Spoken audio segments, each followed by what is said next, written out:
Assalamualaikum warahmatullahi wabarakatuh.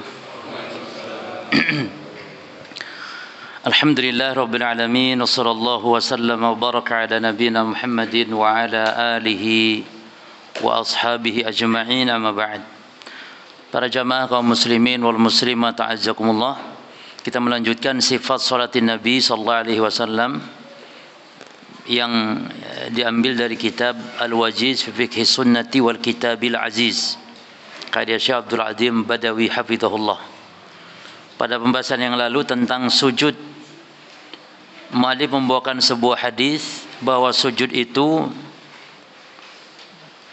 dengan bertekan pada 7 anggota tubuh. Dan beliau bawakan sebuah hadis di mana Nabi mengatakan, umirtu an asjuda ala sab'ati a'udhum. Aku diperintah sujud oleh Allah di atas 7 anggota tubuh. Kata Nabi, ala al-jabhah, yang pertama bertekan kepada dahi. Namun dahi ini Nabi wa asyara biyadihi ala anfihi, berisyarat kepada hidungnya. Kemudian wal yadaini wa rukbataini, 2 tangan, yakni 2 telapak, wa rukbataini 2 lutut, wa atrafi al-qadamaini, dan ujung jari kaki. Nah, itu yang harus menyentuh, menekan ke bumi. Kalau tidak, maka mu'alif membawakan hadis la solata, tidak ada solat liman la yusibu anfuhu minal ard, bagi yang tidak menyentuhkan hidungnya ke bumi. Nah, ma yusibul jabin, sebagaimana dahi menyentuh bumi. Oleh karena itu para jemaah, dikhawatirkan tidak sah solat kita ya apabila tidak menyentuhkan hidung, maka ini penting. Taib. Nah, sekarang mu'alif mengatakan, itu sudah kita bahas. Sekarang mu'alif mengatakan selanjutnya,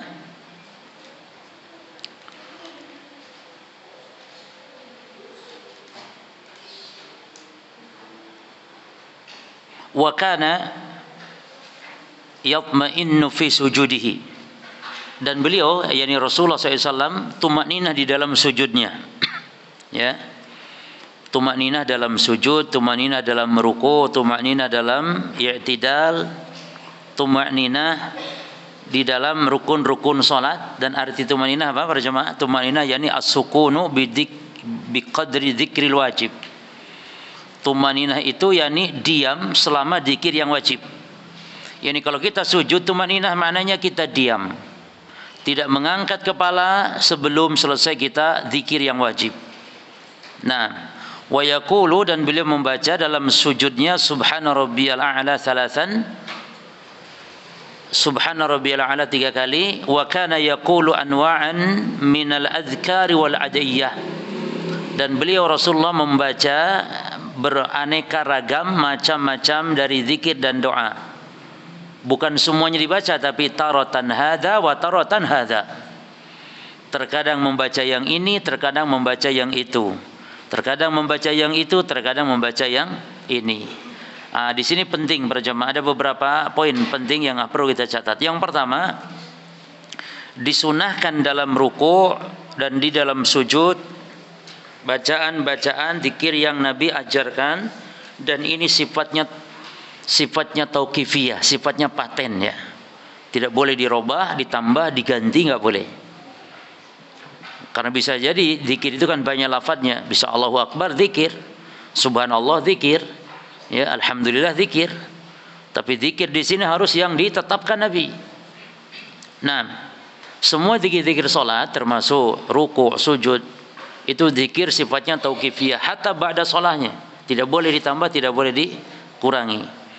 Di antara contoh-contoh zikir yang diajarkan Nabi dalam sujud, yang pertama membaca subhana rabbiyal a'la, sebagaimana kata mu'alif tadi. Dalam hadis banyak disebutkan di sini, di antaranya hadis Ibnu Abbas, bahwa Nabi SAW dalam sujud membaca subhana rabbiyal a'la, dalam rukuk membaca subhana rabbiyal azim, kemudian fakana yaqulu fi sujudihi, Nabi baca dalam sujudnya subhana rabbiyal a'la. Taib. Yang kedua jemaah, kalau tidak membaca itu, membaca subuhun kudusun rabbul malaikati warruh. Dalilnya hadis riwayat Muslim yang ini.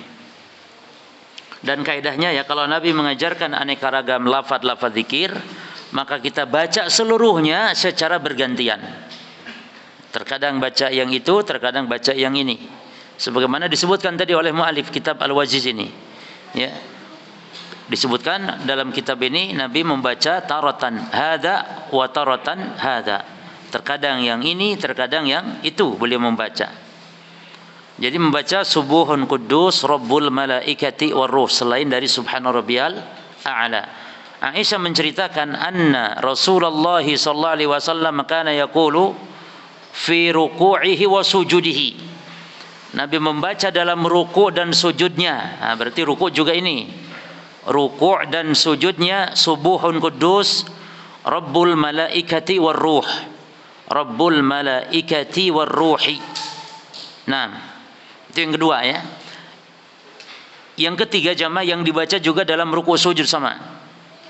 Jadi ada yang ruku' saja seperti subhana rabbiyal azim, itu ruku' saja. Ada yang sujud saja subhana rabbiyal a'la. Yang dibedakan ruku' dan sujud. Ada yang ruku' sujud sama. Di antaranya apa tadi? Subuhun quddusun rabbul malaikati warruhi. Ya. Subuh artinya suci, kudus juga suci. Pujian Rabbul malaikati warruh, Rabbnya para malaikat, warruh dan Rabbnya Jibril atau Tuhan pencipta Jibril, ruh. Kemudian yang ketiga jemaah, ini rukuk sujud sama. Membaca subhanaka Allahumma rabbana wa bihamdika Allahumma ighfirli. Subhanakallahumma rabbana wa bihamdika Allahumma ighfirli. Nabi memperbanyak baca ini jemaah sekalian ya, setelah turun firman Allah ketika penaklukan kota Mekah, yaitu surah An-Nasr. Idza jaa nasrullahi wal fath wa ra'aitan nasa yadkhuluna fi dinillahi afwaja. Lalu apa kata Allah? Fasabbih bihamdi rabbika wastaghfirhu. Fasabbih, maka sucikanlah, bihamdi rabbika, dengan muji Rabbmu, terus wastaghfirhu, dan mohonlah ampun, istighfarlah. Maka Nabi praktekkan ketika turun ayat ini, langsung Nabi ruku' sujudnya memperbanyak ini. Maka membaca subhanaka Allahumma rabbana wa bihamdika. Ini sesuai perintah Allah. Fasabbih subhanaka. Ya. Fasabbih bihamdi rabbika Allahumma rabbana wa bihamdik. Kemudian wastaghfirhu Allahumma ighfirli. Jadi makanya kata Aisyah, kana Rasul sallallahu alaihi wasallam yuksiru, Nabi memperbanyak, an yaqul fi ruku'ihi wa sujudihi. Ketika rukunya dan sujudnya subhanakallahumma rabbana wa bihamdika Allahumma ighfirli, kata Aisyah, yata'awwalul Qur'an, yata'awwalu al-Qur'an, beliau mentakwil Quran. Maknanya mentakwil ini mempraktekkan Al-Qur'an. Mempraktekkan surat apa? An-Nasr, ya. Taib. Ini yang ketiga jemaah. Ini rukuk sujud sama. Subhanakallahumma rabbana wa bihamdika Allahumma ighfirli. Yang keempat contohnya. Contoh saja. Di kitab sifat salat Nabi ini dijelaskan banyak.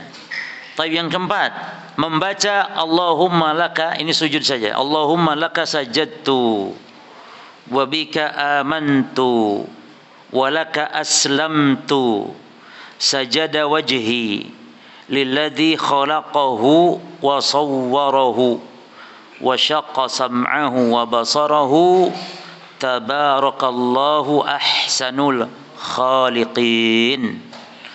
Kalau ini hadisnya panjang, hadis Ali bin Abi Thalib, ya, tentang doa istiftah wajhatu wajhiya lilladzi fatara samawati wal ardh.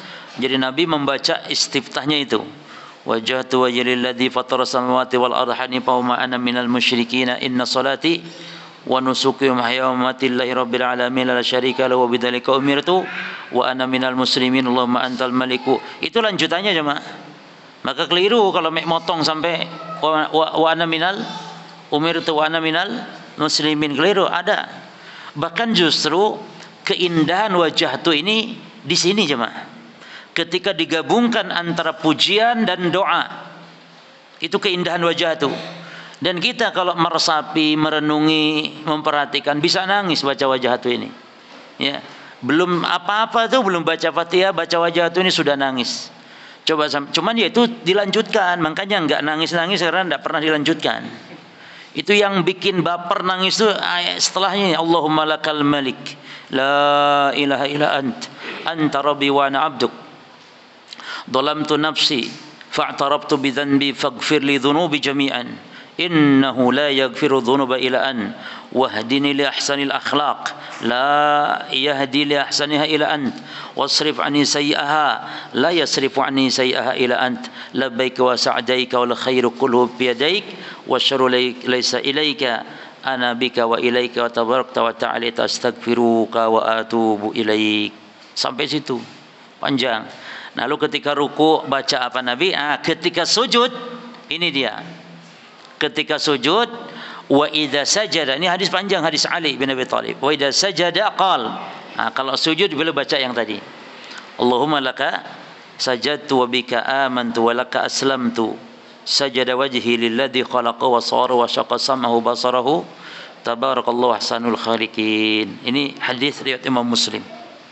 Makanya jemaah supaya salat kita itu terasa indah, khusyuk, ada pembaharuan, jadi enggak itu aja. Jenengan kalau makan sarapan bendino pagi pecel toai, bosan jemaah. Tapi bukan berarti ini menyamakan sama pecel, tidak. Artinya demikian kata ulama supaya tidak bosan, supaya timbul semangat kita. Jadi sekali-kali iftitah itu wajah tuh sampai entek tadi, sampai habis tadi wajah tuh. Ya. Kadang Allahumma ba'id baini, kadang wajah tuh, kadang subhanakallahumma, terus bacaan ruku sujud juga demikian, ya, dihafal jemaah. Kalau tidak, buka aplikasi namanya apa doanya, aplikasi di Play Store, klik apa doanya, warna biru putih itu, putih tulisannya apa doanya. Nanti di situ ada pencarian, nanti klik di situ kalau kita mau cari misalnya doa ruku'. Nanti klik keluar semua itu. Kalau ada 6 ya 6, kalau 7 ya 7, keluar semua. Lalu dihafal. Jelas namanya. Lengkap insyaallah. Karena itu diambil dari kitab Hisnul Muslim karya Syekh Sa'id bin Wahab Al-Qahtani, zikir pagi, zikir doa-doa, zikir wirid, doa dan zikir itu. Insyaallah lengkap, ya. Apalagi doa misalnya doa salat jenazah ada di situ, ada beberapa. Doa sedih misalnya, itu klik sedih keluar doa kesedihan, doa. Tapi kalau baper nggak ada tulisan ini, bahasa gaul siapa, nggak ada. Doa baper nggak ada, doa sedih ada, sedih ada, muncul semua. Ada 7 doa atau 6 sekitar. Ya, baik. Ini di masa sekarang harus banyak-banyak doa yang itu cuma banyak sedih-sedih sekarang ini, banyak musibah, banyak macam-macam. Ya, fitnah-fitnah akhir zaman. Baik. Itu yang pertama. Dari macam-macam doa. Berapa kita dapat ini malam ini? Lumayan lah, 4 ya jemaah. 4 itu. Itu pun dah hafal satu wae kadang yang ini ya wis pakai 4 cukup insyaallah. Masih banyak yang lain ada. Taib, ini sekedar contoh.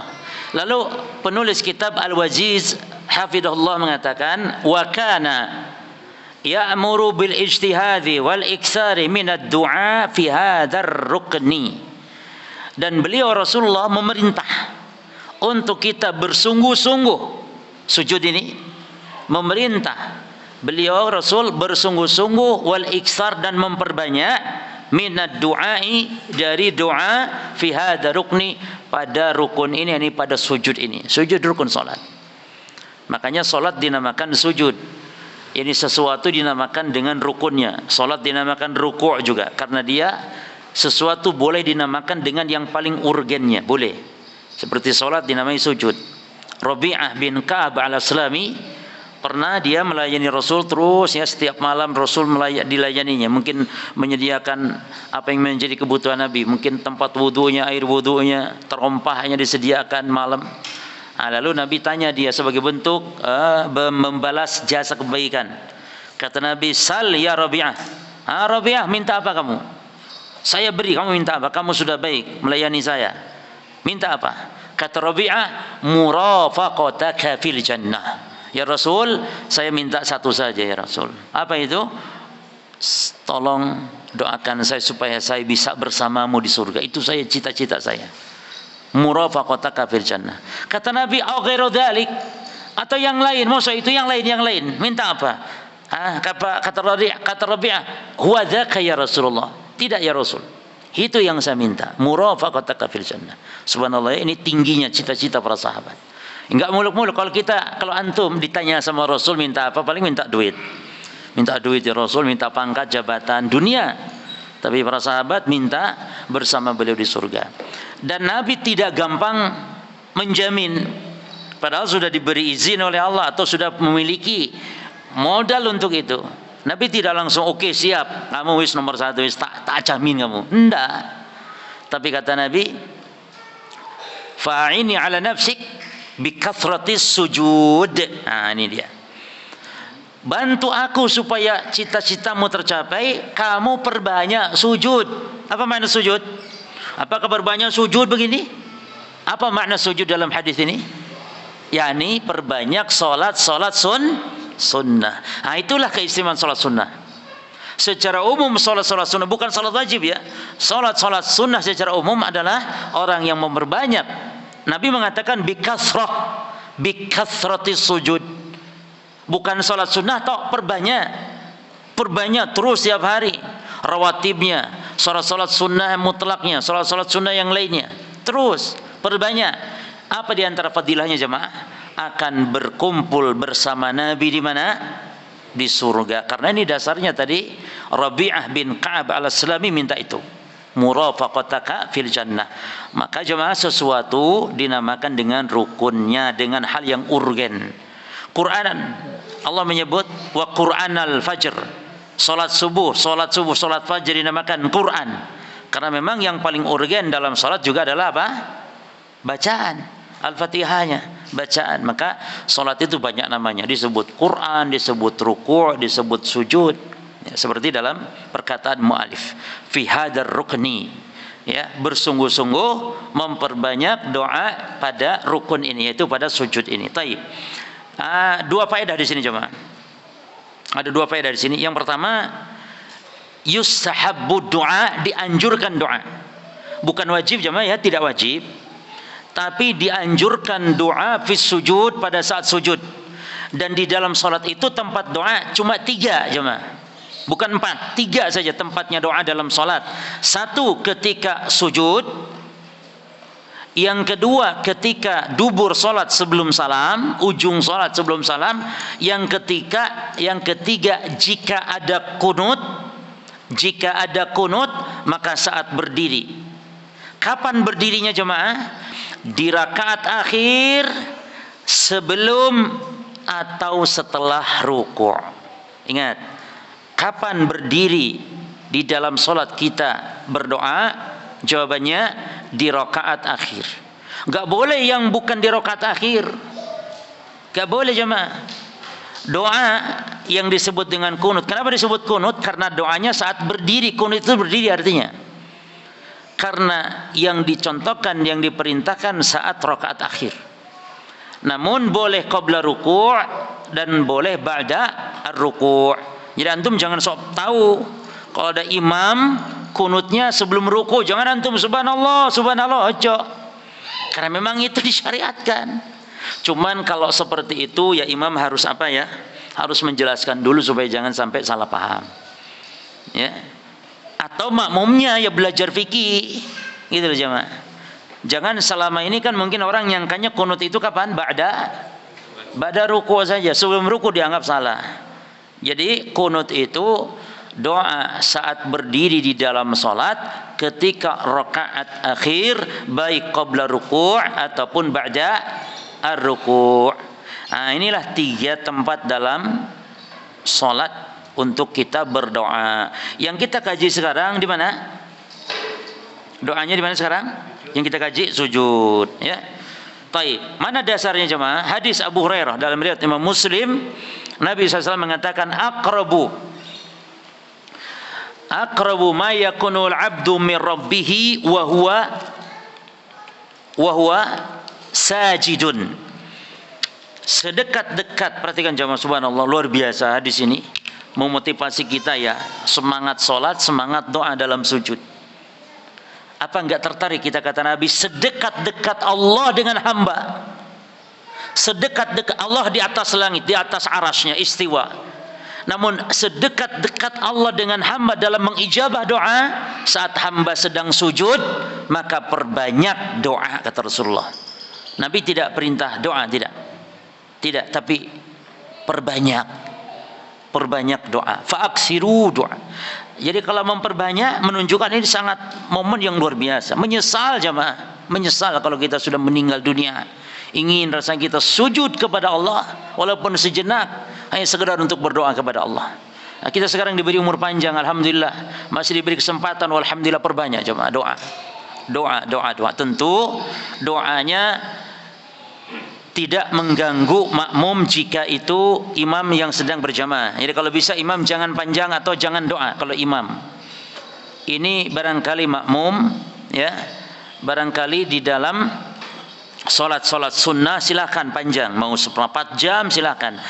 Dan ada 3 poin di sini dalam sujud doa itu, 3 poin. 1 jemaah, tidak boleh dengan bahasa selain dari bahasa Arab, berdoa yang masyhur dari Nabi sallallahu alaihi wasallam. Jelas ya, tidak boleh bahasa Indonesia. Di luar solat boleh, tapi saat kita sujud doa lebih afdal, ada ulama yang membolehkan, namun yang afdal tidak, karena solat itu tidak ada bacaan perkataan manusia. Muawiyah bin Hakam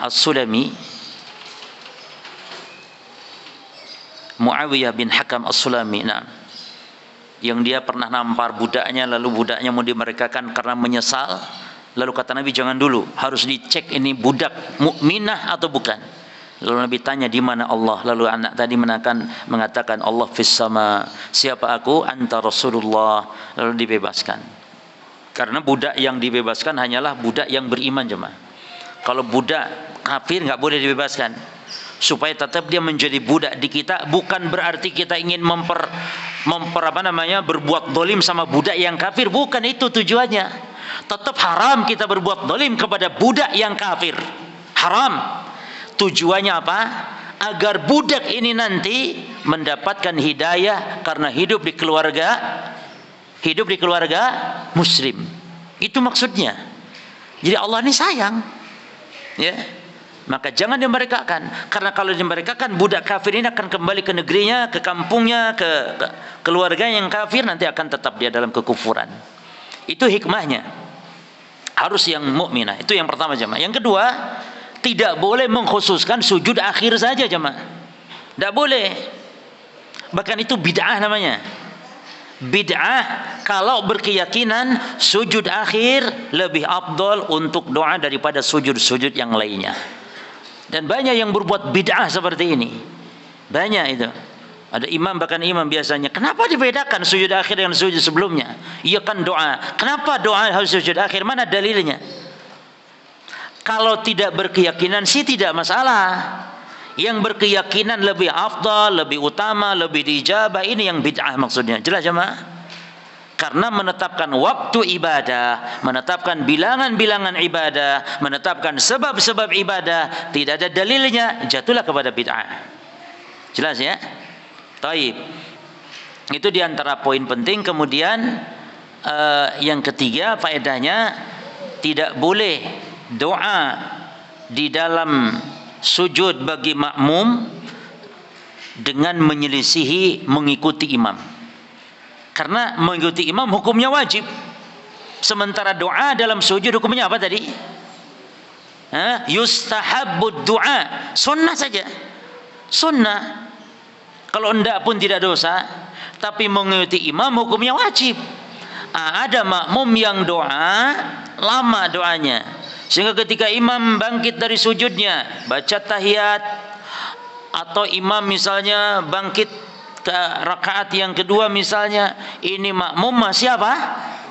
Masih sujud saja doa. Nah itu jemaah, dosa itu, enggak boleh. Jadi 3 poin ini harus diperhatikan ya. Taib. Kemudian para jemaah sekalian, yang kedua, poin penting di sini adalah di antara contoh-contoh doa-doa yang diajarkan Nabi di dalam sujud secara khusus di dalam sholat. Ya, ini doa bukan zikir. Kalau tadi apa ya? Tadi apa namanya? Zikir. Ini doa. Ini permintaan permohonan kita. Di antaranya yang pertama, jemaah, ini hanya sekedar contoh. Namun dalam hadis-hadis ini disebutkan memang di dalam sujudnya Nabi baca ini, yaitu Allahumma gfirli. Yang pertama ya. Nah, kalau ini di aplikasi tadi enggak ada jemaah. Kalau ini karena doa-doa mutlak. Kalau di aplikasi tadi itu doa-doa yang berkaitan dengan muqayyad ya. Doa masuk WC ada itu nanti muncul. Doa masuk masjid, keluar masjid, masuk itu ada nanti. Tapi kalau seperti ini tidak ada. Taib. Doa ini Nabi baca di dalam sujudnya. Kata Abu Hurairah dalam hadis Muslim, Nabi berdoa dalam sujudnya, Allahumma gfir li zanbi. Dan kalau kita telaah, kita kaji, kita pelajari, kita baca ulang-ulang, yang banyak diminta Nabi kepada Allah ternyata ampunan jemaah. Ampunan, ampunan, ampunan, ampunan. Kalau enggak ampunan, surga. Kalau enggak surga, ampunan. Ampunan surga, ampunan surga, ampunan surga. Sudah, Nabi perintahkan kita minta sama Allah, cukuplah dua itu saja sudah. Bolak-balik dua itu saja. Yudandinu itu bolak-balik saja antara surga, ampunan surga, ampunan surga, ampunan.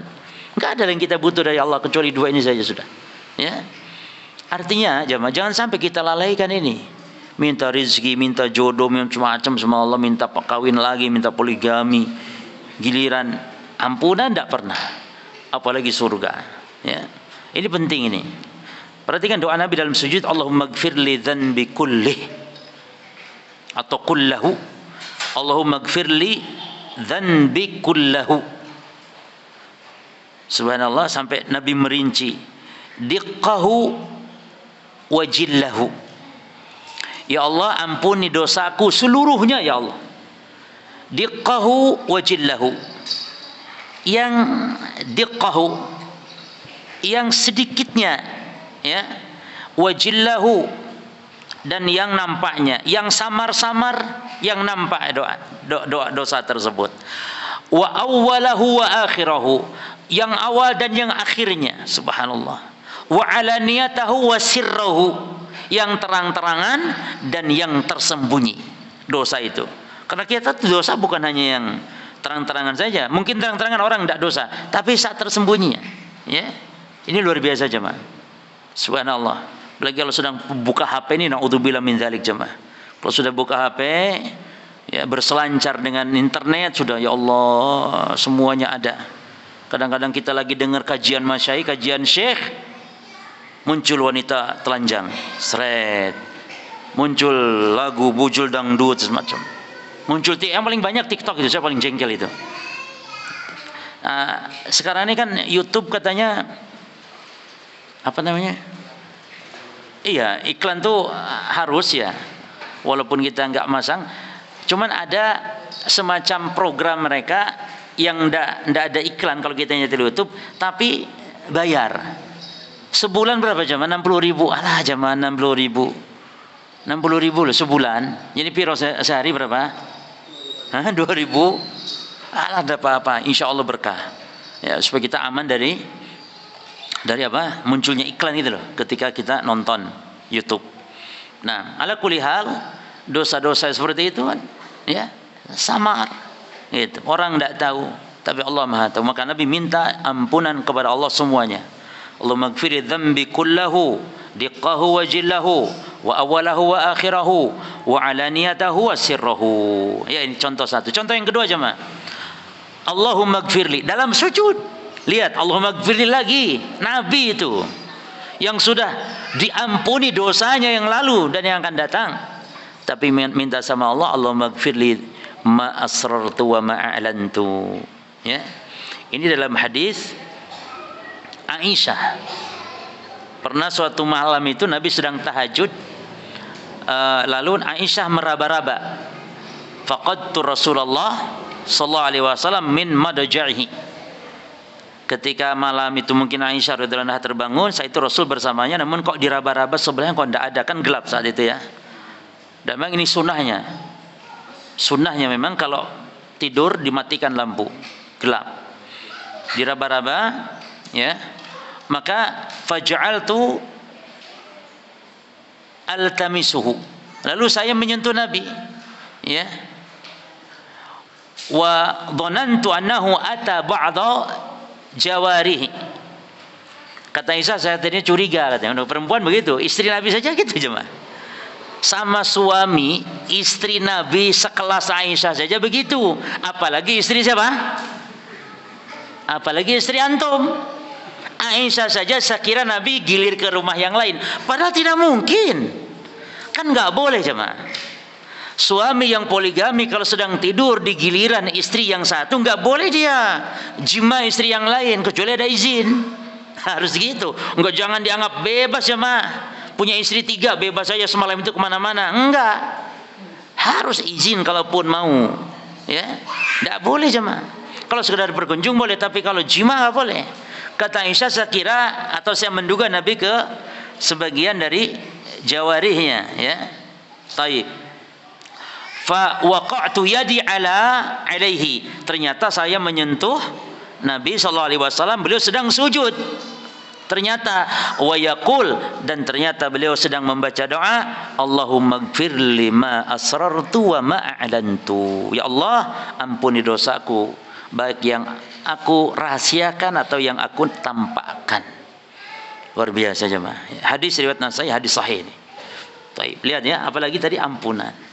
Contoh yang ketiga. Nah, ini juga bagus, doa yang agak panjang di sini. Ketika sujudnya, doa dalam salat, Allahumma ij'al fi qalbi nuran. Allahu akbar. Ya Allah, berilah hatiku cahaya. Wa fi sam'i nuran, pendengaranku juga cahaya. Wa fi basari nuran, pandanganku cahaya. Wa an yamini nuran wa an shimali nuran, kiri dan kananku juga ya Allah. Wa amami wa khalfi, depan belakang berilah cahaya. Fauqi nuran, atasku juga cahaya ya Allah. Wa tahti nuran, beri bawahku juga cahaya. Waj'alli nuran, atau waj'alni, boleh dua lafaz, waj'alli boleh waj'alni nuran, jadikan aku cahaya atau beri aku cahaya. Ini cahaya ini butuh jemaah, apalagi orang saat melintas di padang mahsyar, saat di sirat, di atas sirat, butuh kepada cahaya. Nah, ini hadis Ibnu Abbas ini.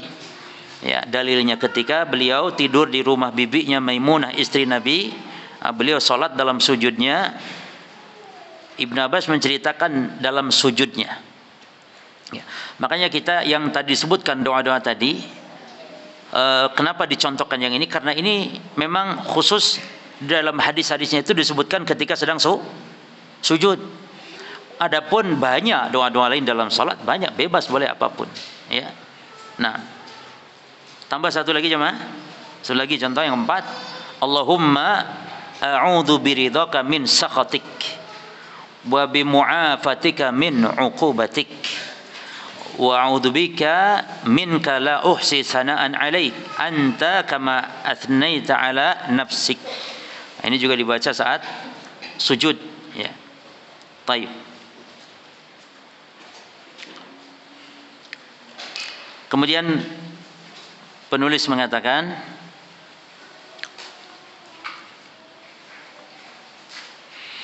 summa kana sallallahu alaihi wasallam yarfa'u ra'sahu mukabbiran. Kemudian Nabi ketika sujud tadi mengangkat kepalanya dalam keadaan bertakbir. Summa yafrishu rijlahu al-yusra. Kemudian beliau menghamparkan kaki yang kiri. Ya, duduk di antara dua sujud maksudnya, ya. Bagaimana cara duduk di antara dua sujud? Kata mu'allif di sini, menghamparkan. Maka disebut iftirash dari kata yafrishu. Iftirash, hamparan, menghamparkan kaki yang kiri. Fayaq'udu 'alaiha, beliau duduk, kaki kiri tadi diduduki oleh Nabi, diduduki mutmainnan, dengan tumakninah. Tumakninah tentu dalam duduk, dalam rukuk, sujud, ya. Wa kana yansibu rijlahul yumna, adapun kaki yang kanannya ditegakkan, dicacakkan. Jelas ya, Ma? Itu duduk apa namanya? Iftirash namanya. Fayaqudu 'alaiha yumna wa yastaqbilu bi asabi'ihal qiblah. dicacakan kaki kanan, lalu jari-jarinya diarahkan kiblat. Kalau begini bukan kiblat, ya, neku begini ya, tapi di apa namanya? Ditekuk. Wa kana yaqul, dan beliau membaca dalam duduk ini, Allahumma gfirli warhamni wajburni warfa'ni wahdini wa'afini warfa'ni, dan banyak lafaz-lafaznya. Namun yang paling penting, lafaz manapun semua sahih, hanya satu yang harus kita beri catatan, tanda garis besar. Apa itu? Tidak ada satupun yang sahih yang ada tambahan wa'fu anni. Tambahan apa jemaah? Wa'fu anni, dibongkar seluruh kitab hadis, enggak ada tambahan itu. Jadi kalau wa'afini ada, sahih. Wahdini ada, warfa'ni ada, warzuqni ada, wajburni ada, warhamni, enggak masalah itu semua. Tapi wa'fu anni enggak ada. Karena banyak kaum muslimin baca itu, dari mana asalnya? Wallahu alam. Itulah yang masuk ke dalam praktek-praktek bacaan-bacaan salat yang tidak ada dasarnya, yang harus kita hati-hati. Enggak boleh, tadi disebutkan sifat ini tauqifiyah. Tauqifiyah itu paten, enggak boleh nambah. Jadi yang enggak ada apa? Wa'fu anni. Wa'fu anni itu adanya dalam doa ketika melihat atau ketika di malam-malam Lailatul Qadar. Allahumma innaka afuwun, itu pun tanpa karim. Allahumma innaka afuwun tuhibbul afwa fa'fu anni, ya. Baik. Setelah itu summa yukabbiru, lalu beliau takbir lagi untuk apa? Wa yasjudu sajdatas tsaniyah, sujud yang keduanya, kal ula, seperti yang pertama. Berarti jamaah, di dalam salat, rukun salat yang disebut sujud itu berapa kali? Berapa kali? 2 kali. Makanya kenapa sujud sahwi 2 kali? Karena sujud sahwi bagian dari sujud salat. Dan setiap salat kalau kita sujud berapa kali? 2 kali. Kalau 1 kali sujud dalam salat, tidak sah sujudnya, tidak sah salatnya. Kalau lupa harus diulang, dan bukan sekedar sujud sahwi saja. Ada mungkin imam yang lupa sujud salat sekali. Sujud subhanarabbiyal a'la, subhanarabbiyal a'la, langsung Allahu akbar, bangkit langsung. Itu makmum jangan diam, subhanallah, subhanallah, ya wis, ngingetin imam saja. Nanti kalau selesai salam, imam kalau tidak nambah 1 rakaat, tidak sah salatnya. Kenapa? Kan mek 1 tok sujud kan, iya, tapi cuma 1, iya, karena nggak dianggap. Rukun salat sujud itu berapa kali? 2 kali. Ruku 1 kali, tapi sujud 2 kali. Nah, ketika sholat gerhana barulah ruku dan sujud sama, dua. Bacaan di antara 2 ruku apa? Al-Fatihah sama surat ketika sholat gerhana, ya. Taib. Summa yarfa'u rasahu mukabbiran, lalu beliau mengangkat kepalanya bertakbir dari sujud yang kedua tadi. Lalu summa yastawi qa'idan ala rijlihi al-yusra mu'tadilan, ya. Kemudian beliau yastawi. Adzan? Hah? Adzan dulu, tafadhal.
Bismillah, alhamdulillah, wassalatu wassalamu ala rasulillah, thumma ma ba'd. Ikhwani fid din wa akhwati fillah, kaum muslimin wal muslimat rahimani wa rahimakumullah. Kita baca sedikit lagi. Summa yastawi qa'idan ala rijlihi al-yusra. Ya. Setelah Nabi sujud yang kedua, beliau bangkit, ya. Namun bangkit beliau summa yastawi qa'idan, beliau duduk tegak, ya, ala rijlihi al-yusra mu'tadilan, duduk di atas kaki yang kiri, ya, seperti tadi duduk di antara dua sujud, hatta yarji'a kullu 'admin ila mawdi'ihi, sehingga tulang-tulang kembali pada tempatnya. Summa yanhadhu mu'tamidan 'alal ard, lalu beliau bangkit bertekan pada bumi, bangkit untuk rakaat berikutnya, bertekan di atas bumi, ila raq'ati tsaniyah, untuk bangkit ke rakaat kedua. Perhatikan jemaah, wa kana yasna fiha misla ma yasna fil ula illa annahu kana yaj'aluha aqsara min al ula. Maka di rakaat ini sama dengan rakaat yang pertama tadi, di rakaat kedua ini hanya saja bedanya apa? Rakaat kedua lebih pendek, dan ini sunnahnya jemaah. Maka di antara ciri faqih seseorang itu antum lihat salatnya. Kalau rakaat pertama ternyata lebih pendek dari rakaat kedua, berarti dia nggak paham sunnah, nggak paham dia. Salat itu rakaat pertama panjang dibanding rakaat kedua. Dan faedahnya apa jemaah? Faedahnya kalau rakaat pertama dipanjangkan itu bagi kesempatan lah, beri kesempatan kepada orang supaya mendapatkan kesempurnaan salat berjamaah. Ditunggu sambil nunggu yang di toilet selesai supaya dapat tetap serakaat, supaya tidak masbuk, ya, dapat walhamdulillah. Itu diantara hikmahnya. Tapi ya kita bahas sekarang Nabi duduk sebelum bangkit. Duduk apa namanya ini jemaah? Ya. Lalu bertekan ke bumi, bukan ke lutut ya, ke bumi lalu bangkit. Ini duduk apa namanya? Ini namanya jalsatul istirahah. Namanya duduk istirahat. Berarti dalam sholat itu ada beberapa duduk. Ada duduk tahiyat awal, ada duduk tahiyat akhir, ada duduk di antara dua sujud, dan ada duduk istirahat. Jelas ya? Nah sekarang duduk istirahat ini apa dalilnya? Dalilnya para jamaah perhatikan, tolong hafal nama sahabatnya saja. Yaitu sahabat yang bernama Malik bin Al-Huwairits yang meriwayatkan tentang duduk istirahat ini. Ya. Adapun riwayat-riwayat lain tidak disebutkan duduk istirahat ini. Jadi pendalilan duduk istirahat adalah Malik bin Al-Huwairits. Ceritanya begini jemaah. Ceritanya begini. Abu Kilabah yang bernama Abdullah bin Zaid Al-Jarmi Al-Basri, ya, dia mengatakan datang kepada kami sahabat Malik bin Al-Huwairits di masjid kami di Basrah. Lalu sahabat Malik bin Al-Huwairits ini para jemaah mengatakan, inni la usolli bikum wa ma uridu shalah. Saya mau sholat tapi saya bukan niat sholat, tapi saya mau memberi contoh, mempraktekkan sholat. Berarti ini boleh jemaah, mempraktekkan ibadah di luar waktunya, yakni sholat-sholatan istilahnya. Jelas ya? Bukan sholat serius, sholat-sholatan, ya. Atau memandikan, merawat jenazah-jenazahan. Itu boleh dalam rangka belajar. Yang dimandikan bukan mayit asli, bukan orang hidup, tapi dalam rangka belajar ini boleh, ya. Makanya kata sahabat Malik bin Al-Huwairits, inilah usolli bikum wa ma uridu shalah. Saya mau salat, tapi saya bukan niat salat. Usolli kaifa ra'aitu Rasulullah yusolli. Saya hanya salat itu dalam rangka mengajarkan kalian bagaimana Rasul salat. Kemudian di dalam praktiknya itu, wa kana yajlisu idza rafa'a rasahu minas sujud qabla an yanhadha. Ini dia hadisnya. Dan beliau Malik bin Al-Huwairits ini mengangkat kepala dari sujud, ya. Dia duduk ketika mengangkat kepala dari sujud sebelum bangkit ke rakaat berikut. Berarti duduk apa nih? Duduk istirahat. Nah, oleh karena ini para jemaah, khilaf ulama tentang masalah hukum duduk istirahat. Jelas ya? Antum nih supaya tidak fanatik juga antum. Ya, mungkin barangkali antum ketika mengenal manhaj, alhamdulillah mengenal sunnah, kan langsung kita belajar solat sekalian. Solat yang saya sunnah gimana? Biasanya nih ikhwan-ikhwan kita ketika paham manhaj, paham sunnah, biasa yang dipelajari kitab solat adalah sifat solat Nabi Syekh Al-Albani, dan rata-rata bagaimana? Duduk istirahat, karena itulah yang menjadi madhab beliau Syekh Al-Albani rahimahullah. Namun jangan sampai enggak belajar lagi cukup, berarti sholat yang benar cuma itu. Kalau enggak duduk istirahat, bukan ahli sunnah, bukan salafi. Oh, nemen itu, sesatnya nemen kalau gitu. Jelas, sesat itu yang mengatakan gitu. Kalau tidak duduk istirahat bukan salafi atau bukan ahli sunnah. Taib, kita bahas ikhwan. Tapi waktunya mudah-mudahan cukup ini. Tak singkat no ya. Hukum duduk istirahat ini ulama terbagi tiga. Secara globalnya gini. Yang pertama mengatakan sunnah, mustahab, berpahala kalau duduk istirahat. Yang kedua tidak sunnah, nggak ada syariat itu. Ya, jadi tidak ada yang namanya duduk istirahat, nggak usah, harus langsung bangkit. Yang ketiga yang merinci penggabungan dua dalil. Bagaimana merincinya? Di antaranya Syekh Utsaimin rahimahullah. Merincinya bagaimana?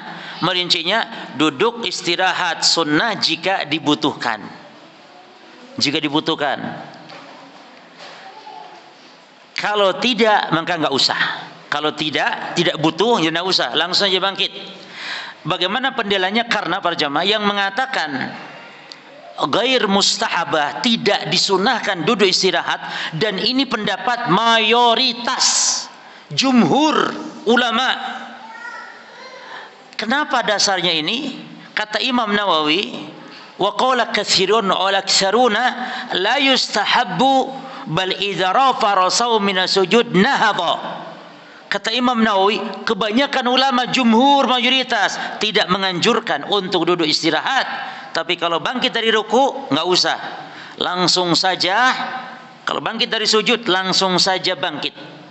Dalilnya mana? Madhab jumhur ini tidak disebutkannya duduk istirahat pada kebanyakan hadis. Istilahnya cuman hadis siapa tadi? Antum hafalkan itu. Malik bin Al-Huwairits. Jadi banyak-banyak hadis kok enggak. Kalau memang disyariatkan harus banyak dong hadisnya. Cuman satu aja kok. Ya, maka kata mereka tidak disebutkannya hadis ini menunjukkan tidak disyariatkan. Terus yang kedua, tidak disyariatkan. Alasannya apa? Di dalam duduk itu laisa laha dzikrun khas. Dalam duduk itu jamaah tidak ada zikirnya. Kan setiap sholat berdiri ada zikirnya. Apa itu? Baca Al-Fatihah, baca Al-Quran, ruku, ada zikirnya, i'tidal, ada zikirnya, sujud, duduk antara sujud, at-tahiyat, salam, semuanya ada zikir. Satu saja enggak ada zikir. Apa itu? Duduk istirahat. Kalau tidak ada zikir, maknanya berarti tidak disyariatkan. Makanya kata mereka Nabi melakukan itu karena sebab. Hukum asalnya enggak ada. Nabi melakukan itu karena sebab. Apa di antara sebabnya? Kata mereka madhab jumhur ini mengatakan Malik bin Al-Huwairits ini jamaah datang kepada Nabi mesantren. Dia sekelompok dari kaumnya datang 20 harian mesantren kepada Nabi. Nabi ajari ilmu agama di situ.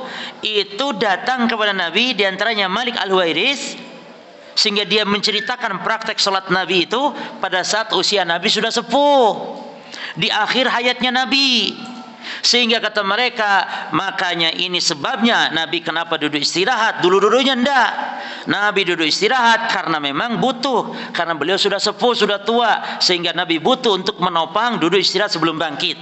Maka tidak disyariatkan duduk istirahat. Jelas pendapat siapa nih? Jumhur. Pendapat yang kedua jamaah apa tadi? Mustahabah, dia sunnah. Ini mazhab Syafi'i. Masya Allah. Justru yang ini mazhab siapa? Syafi'i. Tapi yang ngaku mazhab Syafi'i di Indonesia tidak pernah praktekkan itu. Karena itu Albani katanya. Ini mazhab Syafi'i justru. Ya. Dan ini dipilih Syekh bin Baz, termasuk Syekh Al-Albani rahimahullah. Jadi Syekh bin Baz dalam hal ini cocok dengan mazhab Syafi'i. Syekh Al-Albani cocok dengan mazhab Syafi'i. Dan ini dinukil oleh Imam Nawawi di dalam kitab Al-Majmu'. Kata beliau, wa madhahabil ulama fi istihbabi jalsatil istirahah madhabuna as-sahih al-masyhur annaha mustahabbah. Kata Imam Nawawi tentang duduk istirahat ini, madhab kami Syafi'iyah adalah benar dan masyhur bahwa itu hukumnya sunnah. Menurut madhab Syafi'i. Yaitu dalilnya adalah kama qala bihi Malik bin Al-Huwairits. Malik bin Al-Huwairits. Termasuk juga katanya ada riwayat Abu Humaid, Abu Qatadah, dan banyak dari kalangan para sahabat. Dasarnya itu tadi. Terus cuma madhab yang mengatakan sunnah, dasarnya apa? Ternyata subhanallah, yang meriwayatkan hadis sallu kama ra'aitumuni usolli siapa? Malik Al-Huwairits. Ternyata. Jadi kata madhab yang mengatakan sunnah duduk istirahat ini, lah toh yang mengatakan sallu kama ra'aitumuni usolli itu kan hadis Nabi yang riwayatkan siapa sahabatnya? Malik Al-Huwairits. Malik Al-Huwairits juga yang meriwayatkan tentang duduk istirahat. Maka jelas di sini sunnahnya Nabi itu. Sunnah Nabi itu dianjurkan. Adapun katanya jawaban kepada mazhab yang mengatakan pertama tadi jumhur, apa katanya? Tidak disebutkan banyak hadis, ya walaupun nggak banyak kan namanya satu hadis sudah cukup untuk jadi dalil kan ya. Tidak harus banyak-banyak, betul tidak? Taib. Ya betul kata madhab Syafi'iyah. Sita. Terus juga katanya apa lagi tadi? Karena ilat sebab jadi Nabi sudah sepuh. Jawabannya kata mereka hukum asal sesuatu tuh hukum asalnya enggak ada ilatnya, hukum asalnya gitu. Hukum asal gitu, enggak ada ilat. Jadi enggak boleh menetapkan ilat kecuali memang benar-benar ada dalil tegas kalau itu sebabnya. Di sini kan enggak jelas sebabnya. Pokoknya Nabi melakukan itu ya sudah. Hukum asalnya gitu. Al aslu adamul illah. Hukum asalnya enggak ada ilatnya. Apalagi Malik Ohiris meriwayatkan hadis yang sallu kama ra'aitumuni usolli. Berarti memang duduk istirahat bagian dari cara sholat Nabi. Sehingga itu tetap tetap disunnahkan. Pendapat yang kemana? Yang kedua ini. Kira-kira sampai sini antum cenderung pendapat mana ya kawan? Yang ketiga dulu jawab. Yang ketiga para jamaah, annaha taf'al inda al-hajah. Duduk istirahat itu dilakukan kalau ada hajat. Dan ini sebagaimana bentuk penggabungan dua dalil tadi. Jadi dalam rangka menggabungkan dua dalil, sehingga rata-rata kalau pendapat itu dirinci jemaah ya, seperti ini insyaallah lebih adem nang hati ini. Bagaimana merincinya? Ya kalau orang ada hajat butuh ya silahkan, sebagaimana Nabi di situ sudah sepuh. Tapi yang tidak punya hajat ya tidak perlu. Dan dasarnya ya seperti tadi pendalilannya sama saja, cuman kesimpulannya saja yang beda. Dan ini yang dipegang oleh Imam Ibnul Qayyim, dan ini pula yang dipegang oleh Syekh Ibnu Utsaimin rahimahullahu taala. Kira-kira mana jemaah?